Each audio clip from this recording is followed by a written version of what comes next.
એ ત્યાં પણ પ્રભુને મારવા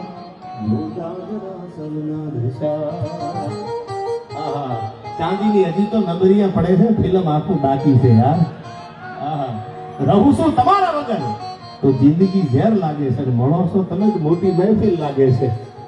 મનગમતા મળી જાય પછી એમ થાય હવે ક્યાં કોઈની જરૂરત છે.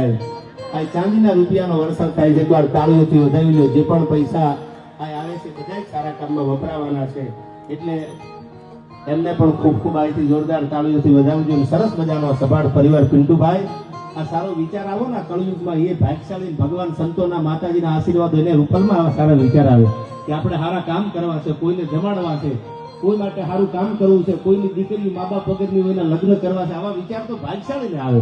આ જમાનામાં કોઈ રૂડું લગાડવાની વાત નથી. બાકી હવે ને ગમે સંસારમાં લાઠ વાતું એ લેવું. નામદેવ બાપુ દુનિયામાં દેવું એ તો વહમું લાખા વિસિયા, પણ આ બીજા માટે કઈ કરી જવાની ભાવના રાખી હોય એને દુનિયા કાયમ ન ભૂલે. ગઈકાલે મારો ડાયરો હતો લોલાણા ગામમાં શંખેશ્વર આગળ. હવે ઈ તો અટાણે છે ને આયોજકો આવી કે, પણ નીતિનગીરી નામનો યુવાન 10 નામ સાધુનો દીકરો એને ગૌશાળા માટે નામદેવ